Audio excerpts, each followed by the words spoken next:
Trilokya Yuga Sahasram Bahira Brahmanodinam Tavativa Nisatata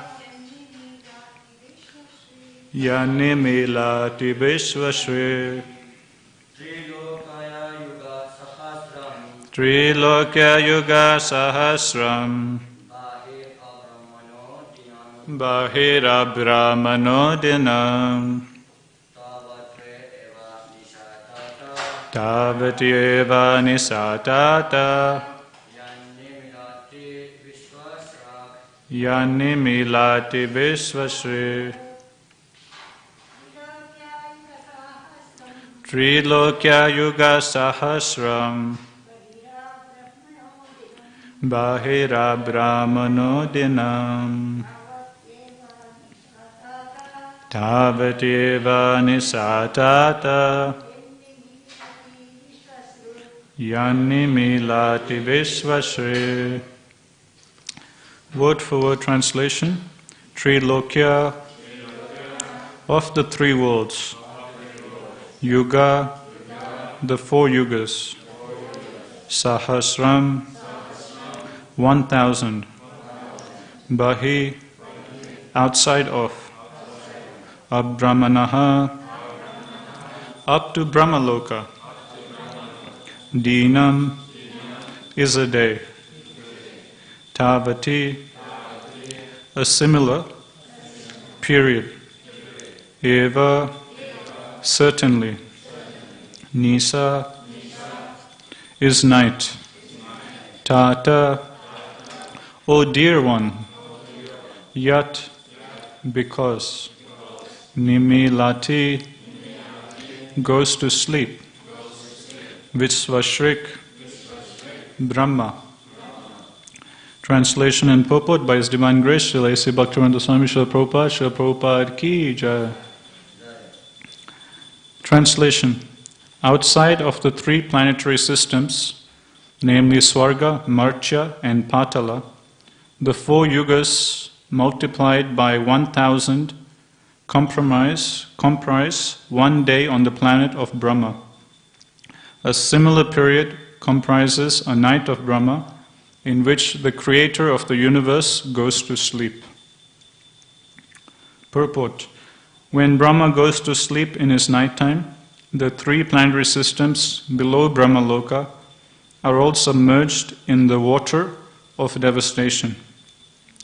In his sleeping condition, Brahma dreams about the Garbhodakshaya Vishnu and takes instruction from the Lord for the rehabilitation of the devastated area of space. Om Jnana Timirandasya Jnananjana Salakaya Chakshulmitam Yena Tasmai Shri Gurave Namaha. Jai Shri Krishna Chaitanya Prabhu Nityananda Shri Advaita Gadadhara Shivasadi Gaura Bhakta Vrinda. Hare Krishna Krishna Krishna Hare Hare Hare Rama Rama Rama Hare Hare.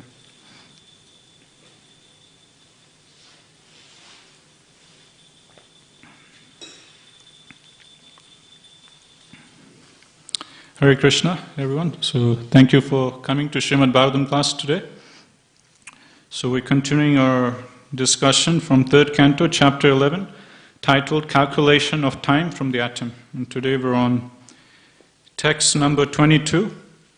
And today's verse is talking about Brahma's nighttime. And the purport Prabhupada is further explaining about what happens when Brahma, he goes to sleep. So I'll read the translation again. Outside of the three planetary systems, namely Swarga, Martya and Patala, the four yugas multiplied by 1,000 comprise 1 day on the planet of Brahma. A similar period comprises a night of Brahma, in which the creator of the universe goes to sleep. So this chapter is talking about time, about how time is calculated according to the Shastras. And it starts with very small unit of time, which is the amount of time it takes for the sun to pass over one paramanu or one atom. And then slowly it builds up to larger and larger periods of time.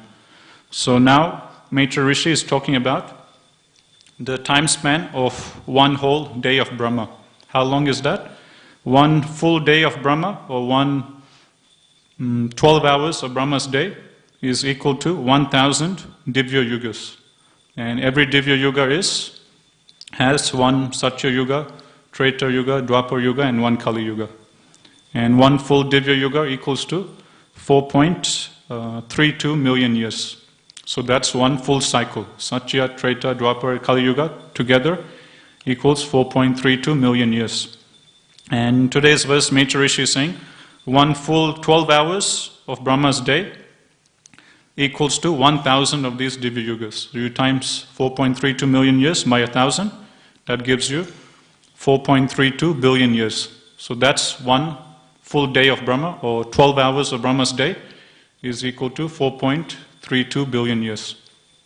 And Maitri Rishi is saying a similar period comprises a night of Brahma.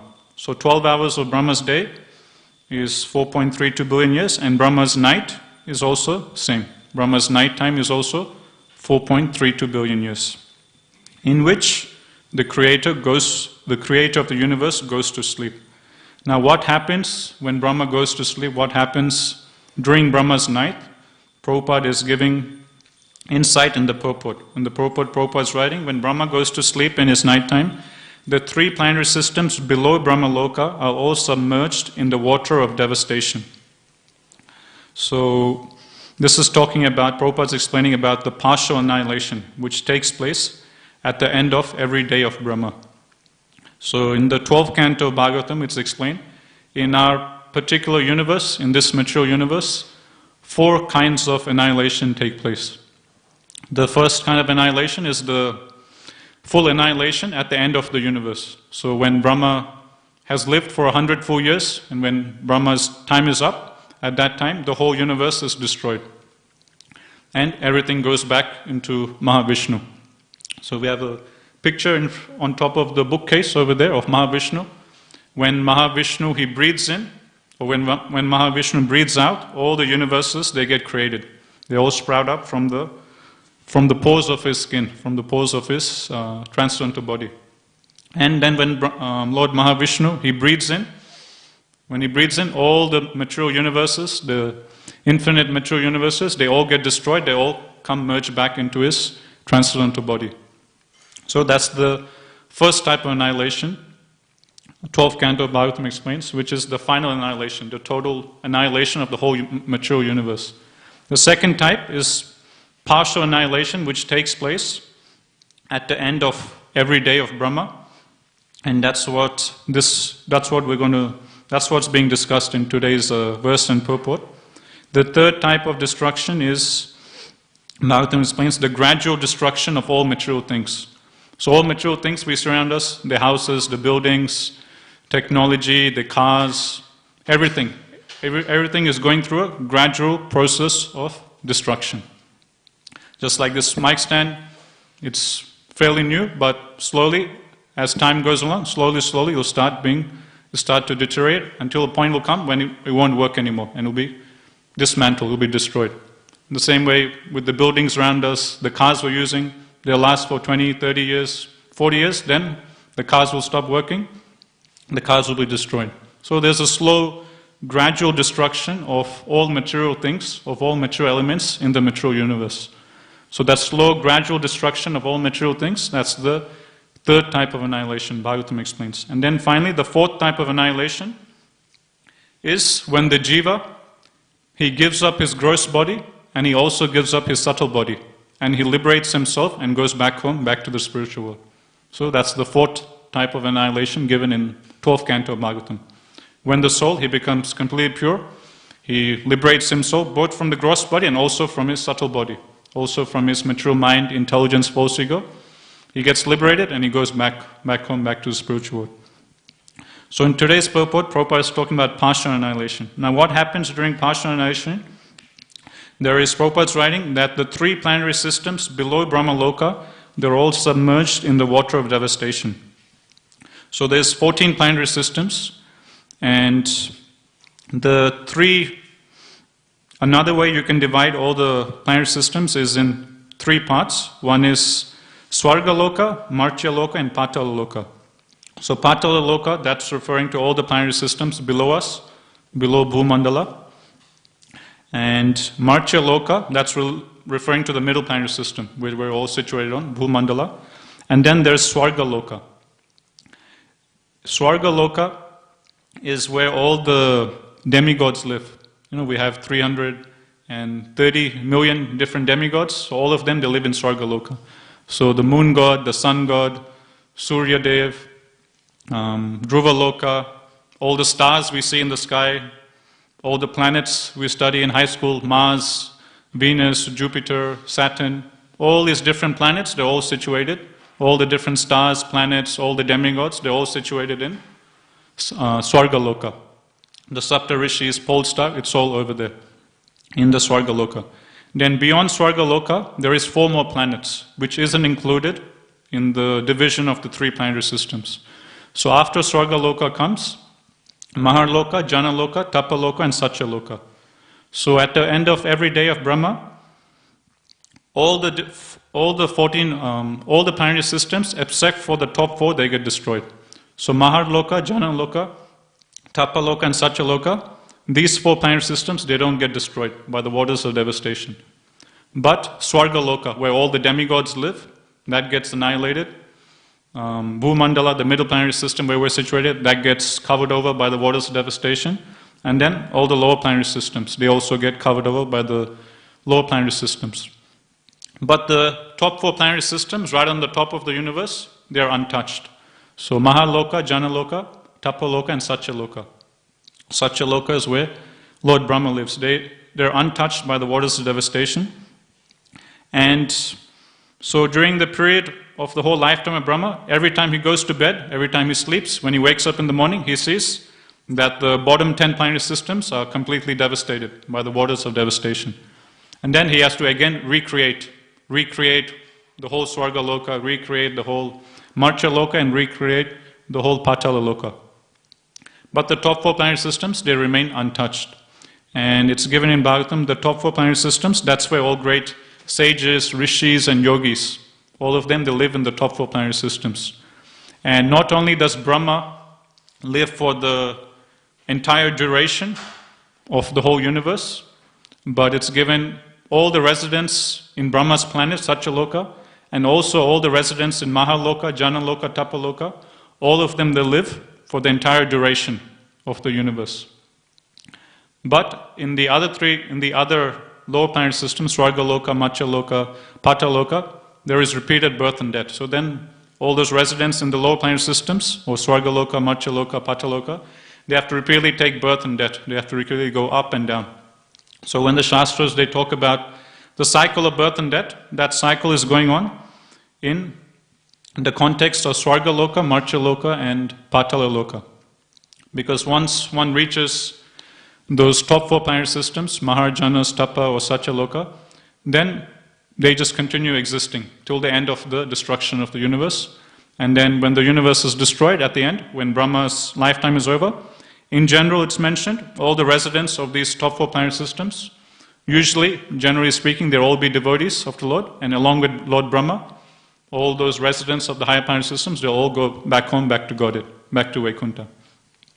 Some of them might be impersonalists or might be holding on to impersonal conception of the absolute truth, then they'll go merge into Brahman. But in general, most of them, they're great sages and rishis, like the 4 Kumaras, they live in those higher planetary systems. In general, they all get liberated along with Brahma and they go back to Vaikuntha or Goloka Vrindavan. Now, one thing we can take from this is Lord Brahma's patience and determination in his service. Because, okay, at the start, he gets born from the navel of Garbhadaksha Vishnu, he takes instruction from Garbhadaksha Vishnu, then he creates the whole universe. And Brahma is famous as the secondary creator of the universe. But then he goes to sleep, and what does he find when he wakes up? When he wakes up, everything is destroyed. All of the hard work he put into creating the whole universe, it's all annihilated by the waters of devastation. And this doesn't just happen to Brahma once or twice or 3 times, but every day Brahma has to go through this. So in 1 year, how many days there are? There's 365 days. Times by 100 years.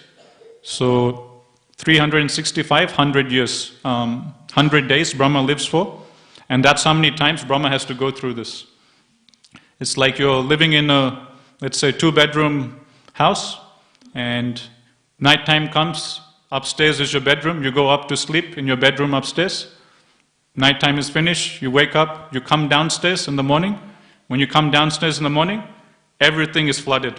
Your whole entire bottom half of your house is completely destroyed.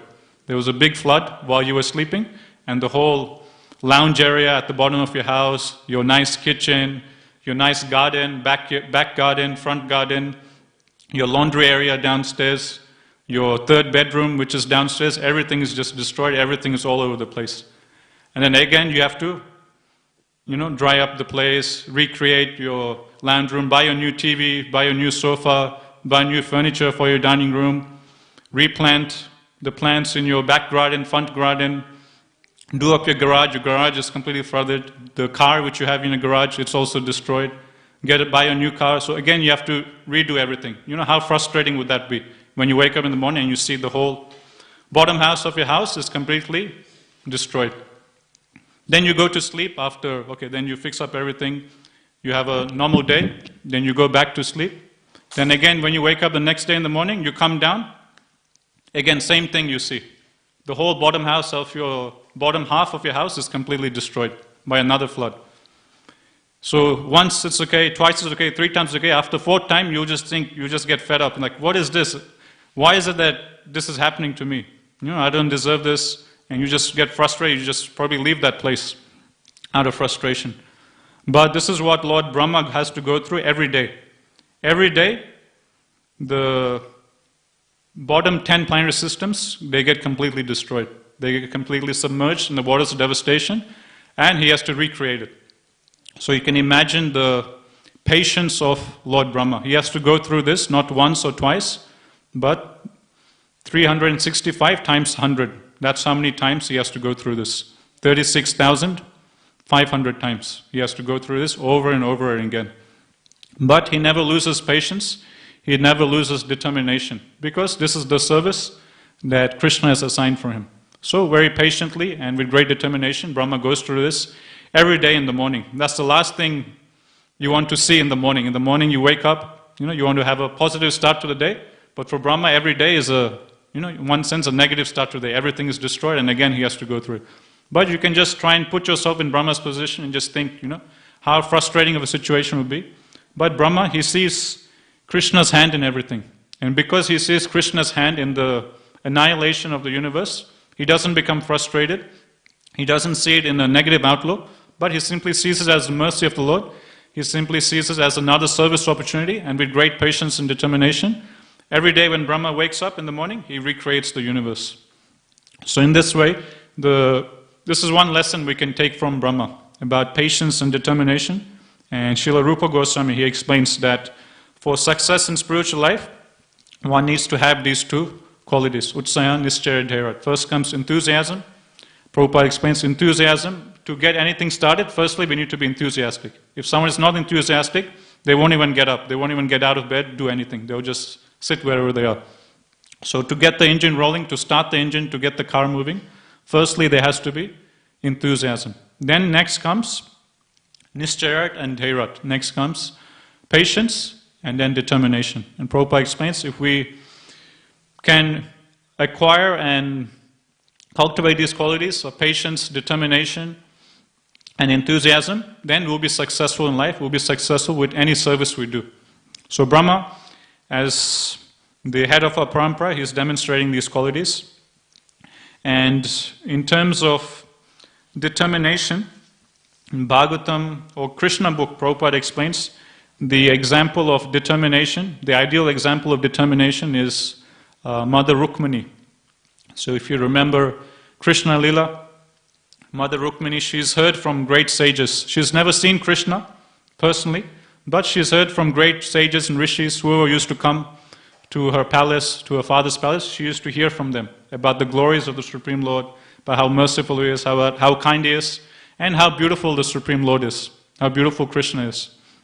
So just by hearing about Krishna, she developed so much faith that she completely sold her heart to Krishna. And then she, as we all know in Krishna book, she writes a famous love letter to Krishna in Dwarka. That Krishna, although I've never seen you, my heart is completely sold out to you. I don't want to marry anyone except for you. You please come and rescue me soon. My brother has arranged my marriage to Sisupal. I don't want to get married to him. I only want to marry you. You please come and rescue me. And in that love letter, Mother Rukmini writes that if for some reason you see some faults on my side, if for some reason you see some qualities in me which is not desirable, if for some reason you think that I'm unfit to be your dear wife, then no problem. I am happy to give up this body and take birth thousands and thousands and millions of times, performing severe austerities until the day comes when I become qualified to be your wife. So in that section of Krishna book, Prabhupada explains that this is the ideal display of determination. Mother Rukmini is the ideal example of determination. There is no one greater when it comes to determination than Mother Rukmini, who is none other than expansion of Srimati Radharani. How is Mother Rukmini showing determination? She is saying that, okay, I might not be fit to be your wife in this lifetime, no problem. I am so determined to serve you by becoming your maidservant that what to speak of one lifetime, I'm ready to undergo tapasya for millions and millions of lifetimes. Take one birth, do tapasya, okay, I'm not qualified, okay, I'll give up the body, again take birth, again do more tapasya, again give up the body, again do tapasya. Like this, I am willing to do tapasya for millions and millions of times. Millions and millions of births, I'm willing to do tapasya until finally the day will come when I'll be fit, when I'll be qualified to be your maidservant, until the day will come when I'll be qualified to become your wife. So this Prabhupada explains is the epitome of determination. Someone is so determined to engage in Krishna's service that they're willing to take millions and millions of births just doing tapasya until they reach the qualification to become Krishna's maidservant. In Chaitanya Charitamrita, Prabhupada, he explains that King Pratapta Rudra, he is the ideal example of determination. What's King Pratapta Rudra's story? He was a great devotee of the Lord, and he is none other than King Indradyumna, who, as we all know, the history of Lord Jagannath, he's the one who arranged for the carving of the Lord Jagannath's deities, he arranged for the temple. So he was a great pure devotee of the Lord. So King Pratapta Rudra, he was a pure, unalloyed devotee of Mahaprabhu, and he wanted to get the personal association, the personal darshan of the Supreme Lord. But Mahaprabhu, as the pastime goes, to show the ideal example for his devotees, how someone in the renounced order of life, he shouldn't mingle or associate very closely with materialists or those who are in the path of materialism. And generally, a king is said to be, dealing with a lot of wealth and opulence, and, is supposed to be very materialistic. So Mahaprabhu, although his disciples used to come up to him and appeal on behalf of the king that please, there's this king of Orissa, of Jagannath Puri, and he's a great devotee of yours, he's so great, he has this quality, that quality. But whenever Mahaprabhu's devotees will come and appeal on behalf of the king, please give him your personal audience, Mahaprabhu will say, no, I can't see the king. For a sannyasi like me, for a renounced person in the renounced order of life, it's strictly forbidden for him to associate with a king or any materialist. And this is worse than taking poison, Mahaprabhu would say. Because if you take poison, what will happen? The current body will go, you get another body, and in your new body, you can continue on serving Krishna. So if you take poison, just your current body will be destroyed. But what's the loss? In your next life, Krishna will give you a new body, and with your new body, you can continue on serving Sri Sri Radha Gopinath. But, Mahaprabhu explains, taking the association of non-devotees, taking the association of those who are not devotees of the Lord, it's worse than taking poison. Why? Because when we take asat sangha, when we take the association of those who are not devotees of the Lord, by their association, they don't kill our gross body, but they kill our subtle body. They contaminate our subtle body. And when our subtle body, when our mind and intelligence becomes contaminated by the association of non-devotees, then what happens? In our next life, we can get degraded to the lowest species of life.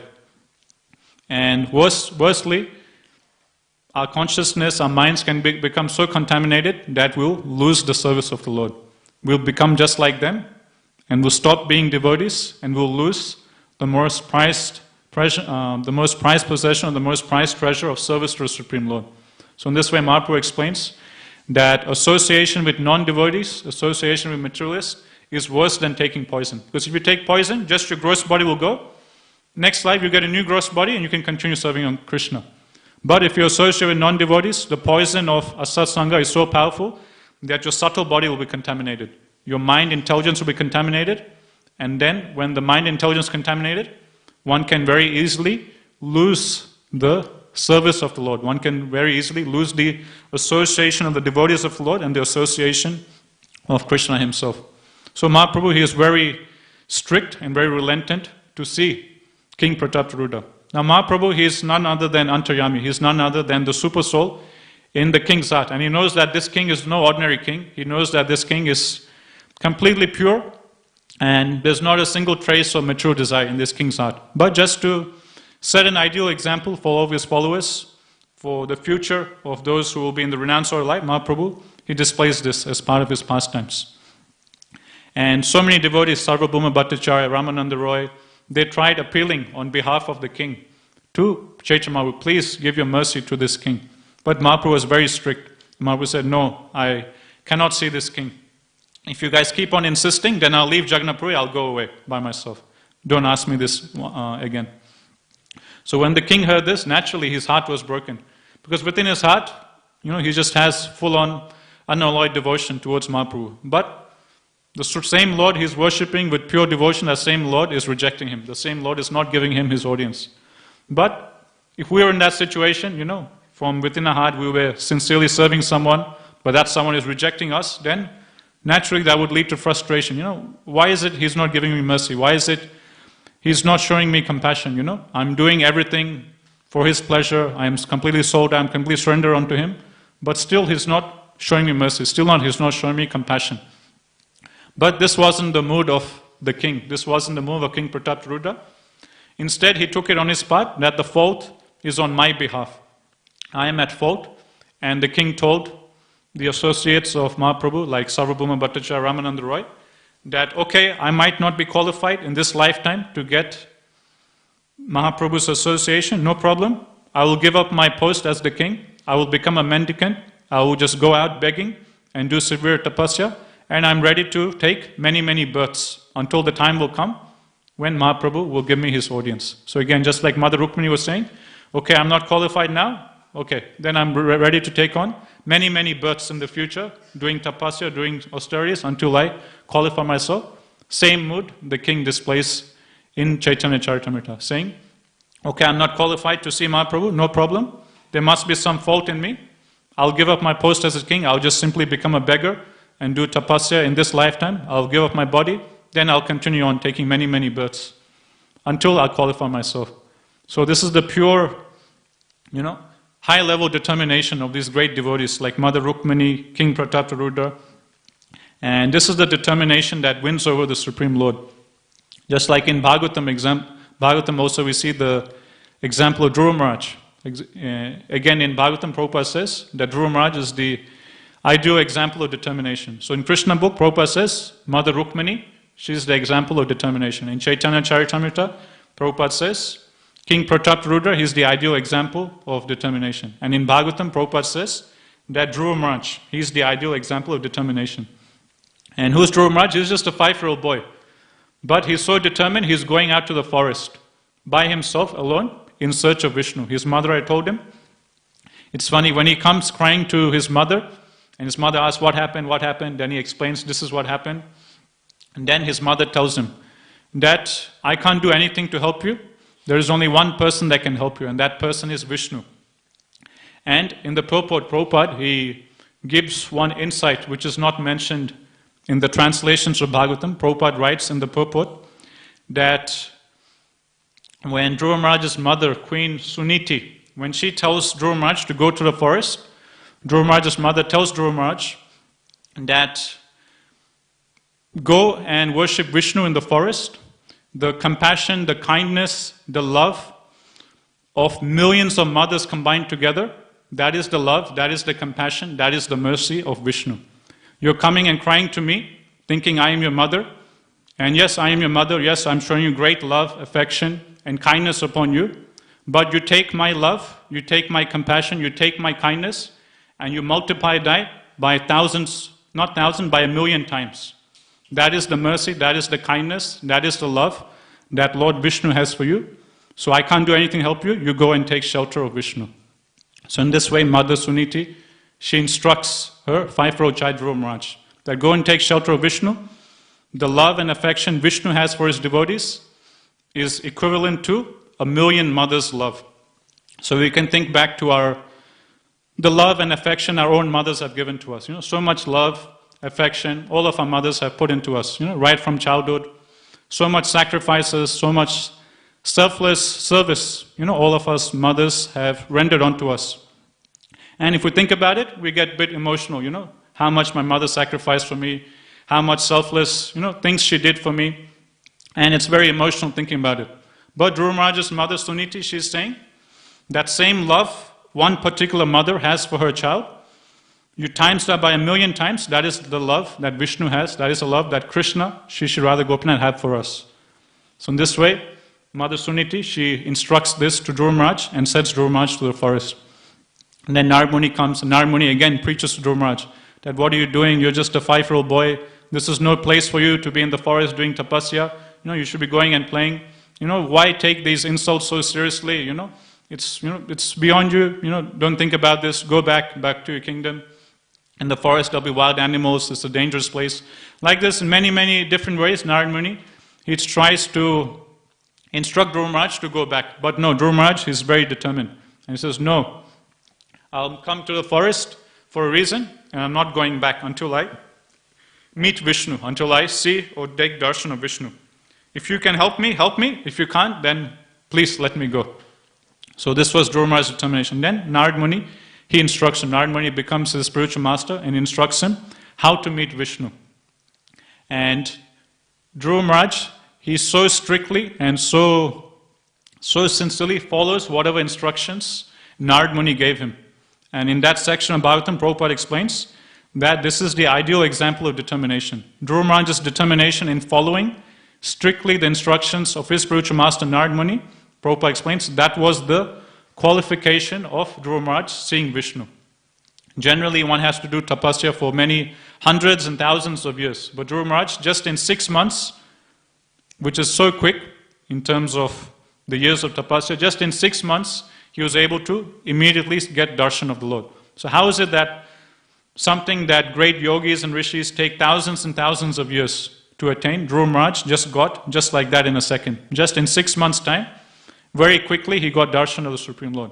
Prabhupada explains, Dhruva Maharaj's qualification was that he very strictly, with great determination, followed whatever instructions his spiritual master gave him. Because he strictly followed the instructions of his guru, Prabhupada explains, he was successful and he very quickly got darshan of the Lord. In this way, Prabhupada explains, this is the secret to success, this is the secret to spiritual advancement. If we try to advance on our own strength, then we can advance only a certain degree, and the advancement will be very slow. But Prabhupada explains, if you want to make very quick spiritual advancement, just like Dhruva Maharaj, in 6 months, if you want to see face-to-face Supreme Personality of Godhead, then you go take shelter for Guru, you go follow his instructions very sincerely with great determination, just like Dhruva Maharaj was doing. Then if you very strictly, with great determination, follow the instruction of Guru Maharaj, then Krishna will become very quickly pleased and Krishna will very quickly give you his mercy.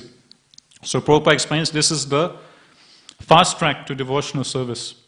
In another purport in Bhagavatam, Prabhupada explains that all of us, all the conditioned souls in this material world, they've all fallen down into the deep dark well of material existence. And generally when one falls down into a dark well of material, into a dark well, the well will be so deep one can't get out by its own endeavor, because the well will be many meters deep, and there's no way you can climb up. The walls of the wall are very slippery, and you can't just climb out by your own endeavor, by your own strength. So someone from outside needs to come and pull you out by giving you a rope. So who is that person from outside who comes and puts a rope down the well, that someone is the spiritual master, that someone is the guru. Prabhupada explains in Bhagavatam. So the spiritual master comes for the deliverance of all the fallen conditioned souls. The devotees of the Supreme Lord, they take up the position of the guru, of the acharya, of the spiritual master, and they put down the ropes into the well of mature existence for the fallen conditioned souls to grab hold onto and get pulled out. So what does that rope represent? What is that rope the gurus and the acharyas are putting down? That rope, Prabhupada explains, is the instructions of the spiritual master. So the rope which is being put down into the well is the instructions of the guru. Then, Prabhupada explains, it is the responsibility, it is the duty of the conditioned souls, of the disciples, from their sides to hold on to the rope. From Guru's side, he'll give the rope to get pulled out, but from our side, we have to hold on to the rope. We can't expect the rope to just magically tie around ourselves and pull us out. From our side, we have to hold on to the rope. Only if we hold on to the rope, then only can the Guru pick us out of the well and take us back to Goloka. If we don't hold on to the rope, then how can we get pulled out? So, us holding on to the rope represents us holding on to the instructions of the Guru, us holding on to the instructions of our spiritual masters. The spiritual masters from their sides, they will freely give instructions into how to get out of the material world, how to do a devotional service, how to go back home, back to Goloka. From our side, what we have to do, from our side, it is our duty, it is our responsibility to hold on to those instructions, to hold on to that rope. And only if we hold on to those instructions and sincerely follow them with great determination, just like Dhruva Maharaj is doing with the case of his spiritual master Narmani, only then can we get pulled out. And we have to hold on to those instructions very firmly and tightly. If we're very loosely following the instructions, some days we follow, some days we don't. If we're very lax and not so determined like Dhruva Maharaj in following the instructions of spiritual master, then what will happen?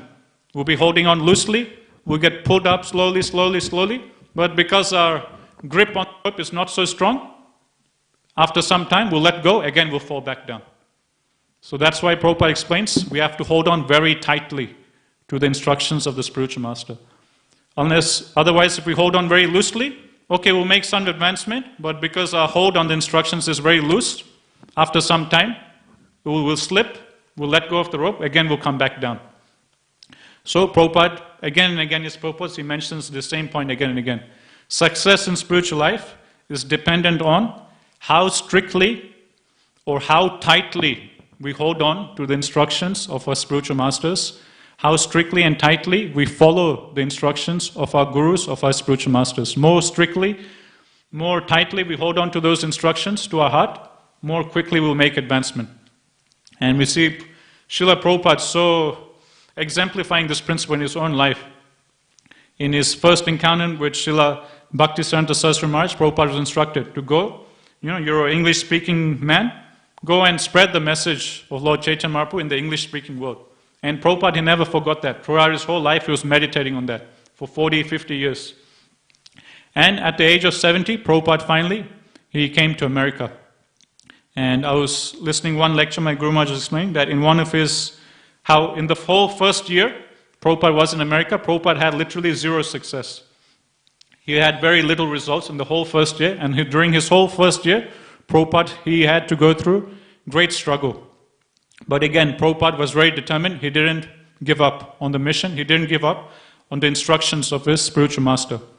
We were talking about how Brahma, he has to go through this setback every day in the morning. Every day he wakes up, 10 planetary systems is created, gets destroyed, he has to recreate, then he goes to sleep, again destroyed, again recreate. Prabhupada had to also go through similar things in his own life.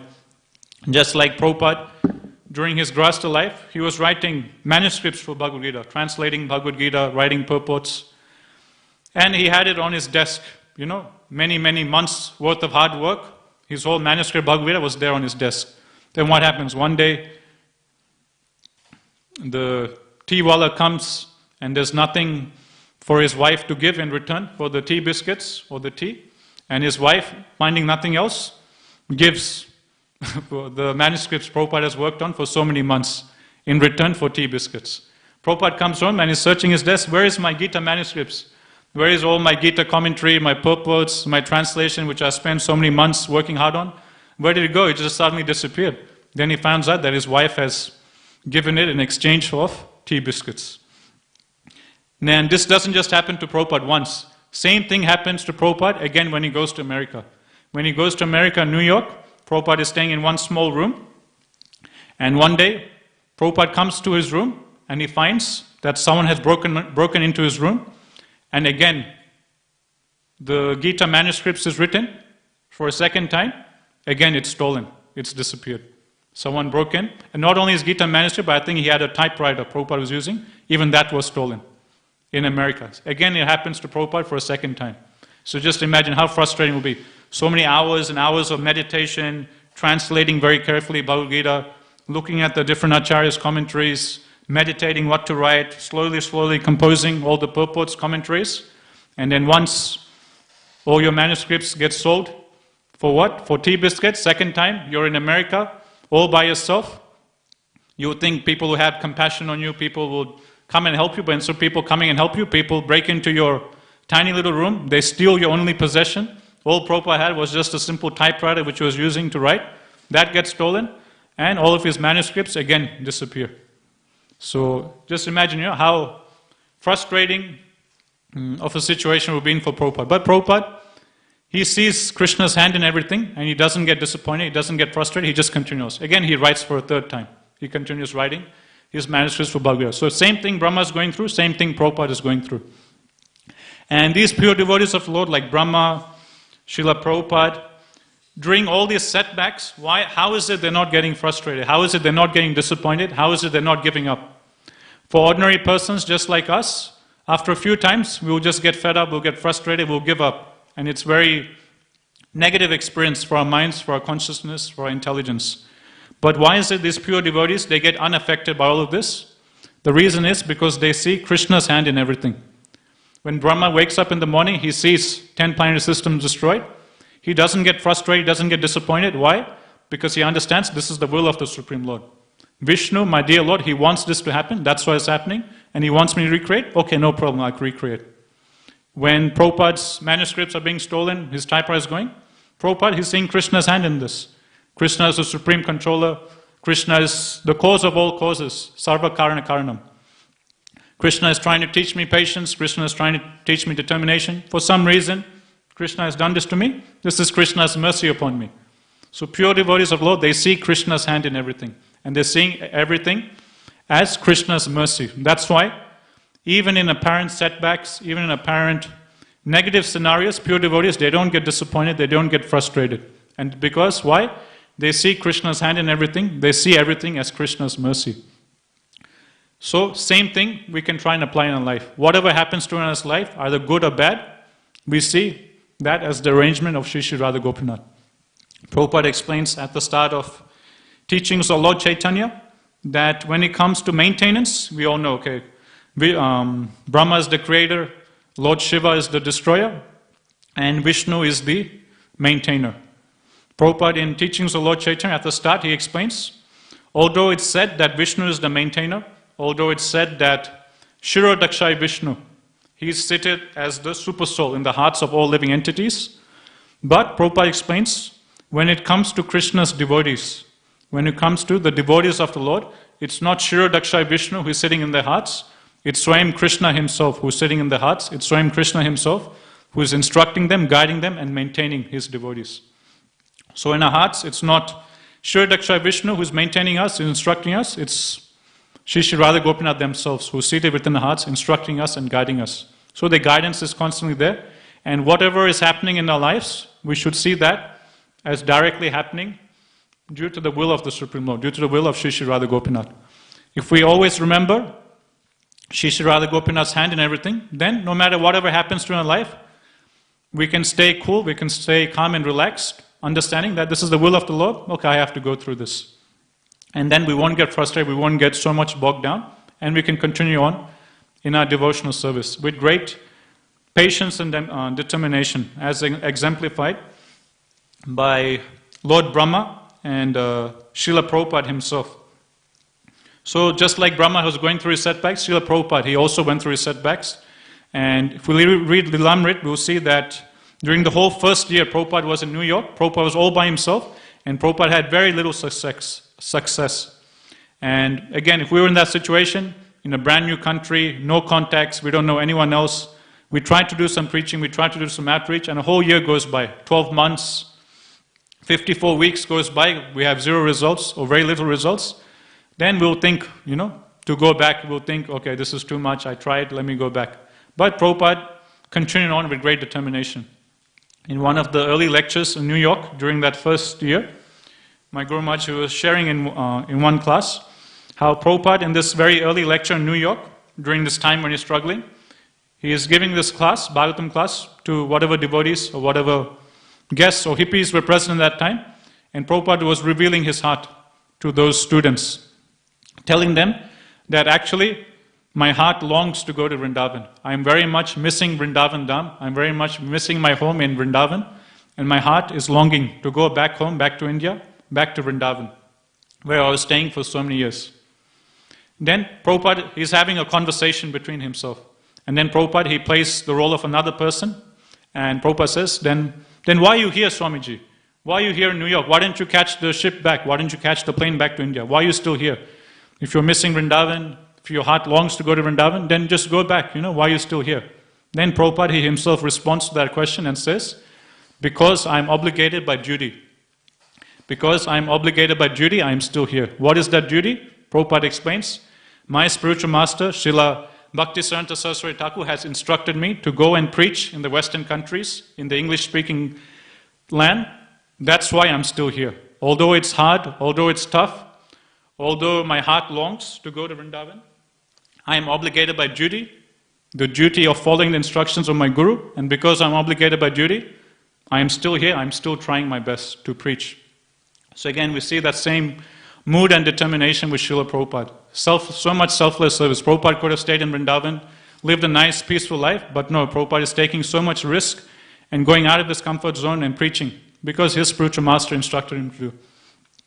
So just like Prabhupada is doing this, Prabhupada, he very much wanted his disciples and followers to also follow in his footsteps and also do outreach and preaching and share this message with others.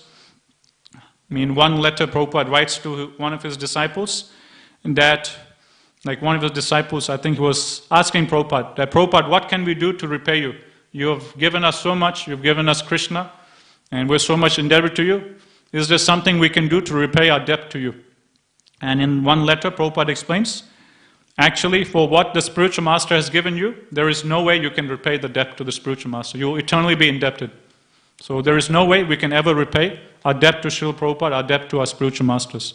But Prabhupada explains, although it's impossible for you to repay your debt to me, if you want to try, although you can't do it, but still if you want to try to repay your debt to me, then you do what I'm doing, you preach vigorously just like I'm preaching. And if you preach vigorously, just like how I'm preaching, if you go out and share this message vigorously and share Krishna consciousness with others, then you can, in that way, you can try and repay off some of your debt to me. So this was the mood of Srila Prabhupada, and Srila Prabhupada was very grateful for his devotees. Whichever devotees went out, took risks to go and do outreach, to go and share this message with others, Prabhupada was very grateful for them. Prabhupada used to see them as all assistants of devotees, assisting him in fulfilling the instruction that he got from his spiritual master. So whichever devotees, they assisted Srila Prabhupada in making Krishna more famous, Prabhupada was very grateful for them. And one particular Leela I was reading recently, we all know when we read Krishna book, in the preface, Prabhupada, he writes a thank you to George Harrison. That my grateful acknowledgement to George Harrison, who has donated $19,000 towards the publishing of this Krishna book. So that's how much George Harrison had donated to Srila Prabhupada for the publishing of Srila Prabhupada's Krishna book. And there's a funny story behind this about how George Harrison came to donate this. Shyamachandra Prabhu is explaining that one time, Prabhupada, he came to Shyamachandra Prabhu. This is in London. And Shyamachandra Prabhu, he was very close with George Harrison and the other Beatles. And Shyamachandra Prabhu, he explains, one time Prabhupada came to him and told him that I've just written the Krishna book and I want to publish it, this new book, Krishna book, summary of 10 Canto Bhagavatam. But for this, we need a lot of money. We need about $19,000. And we don't have this money. So what you do, you go to George Harrison and you ask him to give us all the money that's required to print Krishna book. So like this, Prabhupada tells Shyamachandra Prabhu. And Shyamachandra Prabhu, naturally, he's hesitant to ask this, going up to some big celebrity and asking them for money. It's like an awkward situation, Because at this time, George Harrison, and the Beatles, they've already donated the Bhaktivedanta Manor. They already done the Hare Krishna devotees a lot of favors. And now even after doing so many favors, Shyamachandra Prabhu again come to George Harrison and again ask, can you please give me $20,000? And back then, $20,000, if you convert it to today's dollars, it will be something like $100,000, so a lot more. So $19,000 back then, in today's rate, will be $100,000 or more. So it was quite a lot of money. So the Beatles, George Harrison, already they've done so many favors towards the Hare Krishnas. And now Prabhupada is saying, go and ask them for more money. Go and ask them to fully sponsor the entire printing of Krishna book. So again, Shyamachandra Prabhu was hesitant and telling Prabhupada, Prabhupada, I don't know how this will work. George Harrison might think badly about us, that we're just after his money, that we just wanted to use him. George Harrison might think negatively about the devotees. So Shyamachandra Prabhu was hesitant and he wasn't sure how this will work out, whether this will go in a bad way or a good way. Prabhupada told Shyamachandra, don't worry, Krishna will help you. Have faith in Krishna. You just go and do your bit. Krishna will help you. So in this way, Prabhupada instructs Shyamachandra Prabhu. Then Shyamachandra Prabhu, he goes. And there was some dinner arranged at George Harrison's place. And Shyamachandra Prabhu was invited. So he thought, okay, this is a good opportunity to put forward this question. So he has dinner with George Harrison. And they take prasad, they eat. Then finally, time passes, half an hour goes, 1 hour goes. And Shyamachandra Prabhu, he's trying to, muster up the courage, the determination, the willpower to just speak it out. That, okay, Prabhupada is printing Krishna book, and he's asking if you can donate $19,000 and sponsor the whole printing cost. So, you can imagine the thing would be going in his mind. How will I say it? What word should I use it? What time? I need to pick a proper time to say it so he doesn't take it wrongly. So finally, he just blurts it out, Shyamachandra Prabhu, to George Harrison, that, Prabhupada, he's writing Krishna book, and he wants to print this book, and he's asking if you can sponsor the entire printing cost of the Krishna book printing. And at that time, Shyamachandra Prabhu, he explains, when he asks this question to George Harrison's face immediately becomes very grim and grave. Immediately he becomes very grave and grim. And then, you can imagine Shyamachandra Prabhu, what he'll be going through. It's like, oh, that's it, finished, And at that very moment, when he blurts this out, that Srila Prabhupada wants you to sponsor the whole Krishna book, and when George Harrison's face becomes very grave, at that exact moment, just at that second, immediately a lightning bolt comes and hits the house. Suddenly at that exact moment. And suddenly all the lights go off, and there's a huge lightning bolt striking the house. And everything just gets blacked out. And then everyone's just shocked and bewildered. And then again, after some moments, all the lights come back on. And then this time when he looks at George Harrison, his face has changed and he looks very blissful. And then George Harrison asks Shyamachandra Prabhu, so how much will it be? How much does it cost to cover the entire printing cost of Krishna book? Then he says $19,000. Then George Harrison, okay, no problem. I'll sponsor all of it. So just as Prabhupada predicted, don't worry, Krishna will help you. You go and ask. So same thing happened to Shyamachandra. So this is how George Harrison, he sponsored the entire printing cost of Krishna book. And Prabhupada, he was so grateful to George Harrison. So much so, he is thanking George Harrison in his book, Krishna book. If you read the preface, Prabhupada will write, my great acknowledgement to Shriman George Harrison. I think Prabhupada uses the word Shriman. Shriman George Harrison, for his very kind donation of $19,000 to cover the entire printing cost of this book, Krishna's Supreme Personal Godhead. So Prabhupada, he had great appreciation towards George Harrison for his donating $19,000 to cover his printing cost of his book. Now, keeping this in mind, in another situation, there was one Sankirtan devotee of Srila Prabhupada, one Mataji, and she was a very fired up preacher. And one time, some news reporters, they came and interviewed this Mataji. And generally, this Mataji, she's sharing in her remembrance of Srila Prabhupada. Generally in those days, whenever newspaper reporters will come and interview devotees, they wouldn't accurately publish whatever the devotees were saying. They would change things here and there and publish it. But this particular news reporter, whatever this Mataji said in the interview, they published word for word exactly as it was. So they didn't water down anything. Whatever this Mataji was saying, they fully published exactly as it is in the newspaper. And this Mataji, she was very fired up preacher, and she was just openly, just like Prabhupada was openly, boldly preaching, this Mataji was also boldly preaching to this news reporter, telling her own story, that previously, I was following so-and-so yogi or so-and-so celebrities. Back then, during the hippie times, there were many celebrities, like musicians and so forth, who were propagating that you can spiritually realize yourself through drugs, like LSD and other drugs and so forth. By taking these different drugs, the hallucinations, they are saying that, will take you to another level, another realm of consciousness. You can elevate your consciousness, you can go to the next world. So like this, many celebrities, musicians, and different celebrities, they were propagating this philosophy amongst the youth of America and Europe. So this Mataji, in an interview with these reporters, she was openly blasting at them, saying that previously I used to follow all of these bogus celebrities who were propagating spiritual experience through drugs and this and that, and I tried to follow them, but whatever they were saying is bogus. Whatever they're saying is simply nonsense. All these celebrities, they're simply rascals and cheaters.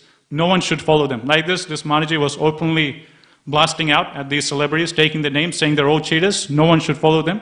I tried following them, and I realized they're all cheaters. And then now I have found the real path. Now I've found Krishna consciousness. This is the real thing, and this will really save the people of the world. So like this Mataji very boldly was preaching and putting down all the cheaters present at that time of the world. And whatever she was saying, the reporter published it as it is in the newspaper. Then the newspaper was brought to Srila Prabhupada. And then Srila Prabhupada, he read that article where this Mataji is boldly preaching whatever she has learned from Srila Prabhupada. Very openly, without any fear, boldly preaching the message of Krishna consciousness. And when Prabhupada read that article, Prabhupada was so happy that Prabhupada, he made this statement. He said that George Harrison, he gave me $19,000 to print my Krishna book, but this Mataji, this so-and-so Devi Dasi, by her bold preaching to this newspaper reporter, by her bold preaching, she has given me $19,000 million. So that's how pleased Srila Prabhupada was. And when this devotee or this Mataji, she heard this, she was just in ecstasy. Prabhupada personally saying that George Harrison, he did good service for me, he gave me $19,000, but this so-and-so Devi Dasi, by her preaching very vigorously, by her preaching very boldly, what to speak of giving me $19,000, she has given me $19,000 million. This is how much pleased I am with her service. So this is how much Srila Prabhupada was pleased by devotees assisting him in fulfilling the instruction he got from his spiritual master. Prabhupada was very grateful and was very pleased when his disciples would go out, take risks, and do this outreach activity of propagating Krishna consciousness, of going out and sharing the nectar of Krishna consciousness and making Krishna more and more famous. Okay, with this I'll stop here. We're just on 9 o'clock. Grantra Srimad Bhagavatam ki jai, Jaguru Shri Prabhupada ki jai, entire Gaur Pramanande, Hari Hari Bol.